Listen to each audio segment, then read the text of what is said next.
Byrd. The pitch. Fastball in too tight. Lake Erie down 11-1, bottom of the 8th inning. And, you know, one of the reasons why they've won 11 in a row is because the bats are in full swing, pun fully intended right now. Lonnie Chisenhall is hitting like his life depends on it all of a sudden. 2-2. This ball is hit in the air to shallow center field. On the charge at center, Cuthfeld. He can't get to it. That's going to fall for a base hit. That is Lake Erie's first hit since Brian De La Rosa began the 5th inning with a single. So that keeps the inning alive. And in comes Brady North. And of course, I brought up that 2007 Indians season because the Indians went on to win the division that year, and they were a win away from the World Series.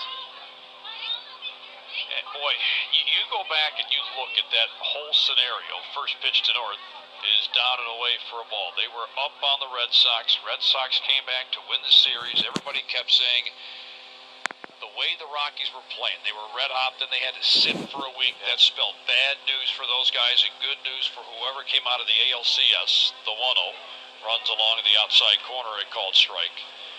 I remember thinking, come on, one more win. And it could have been the Indians in 2007 celebrating the end of that curse. Now, look, the next couple of years were pretty rough. Losing the likes of Sabathia and Cliff Lee. Breaking ball, down and outside ball 2. I'll never forget, man, that next year, 2008. The Indians made that deal with the Milwaukee Brewers to get Matt Laporta, Rob Bryson. They also ended up getting Michael Brantley out of that deal. 2-1 is hit sharply on the ground towards second. Hits off the glove of Daniel Fraga. Rolls into shallow center field. That's going to allow Justin Byrd to get all the way to third. I don't imagine that that's going to be scored anything but an E4 to keep this 8th inning alive.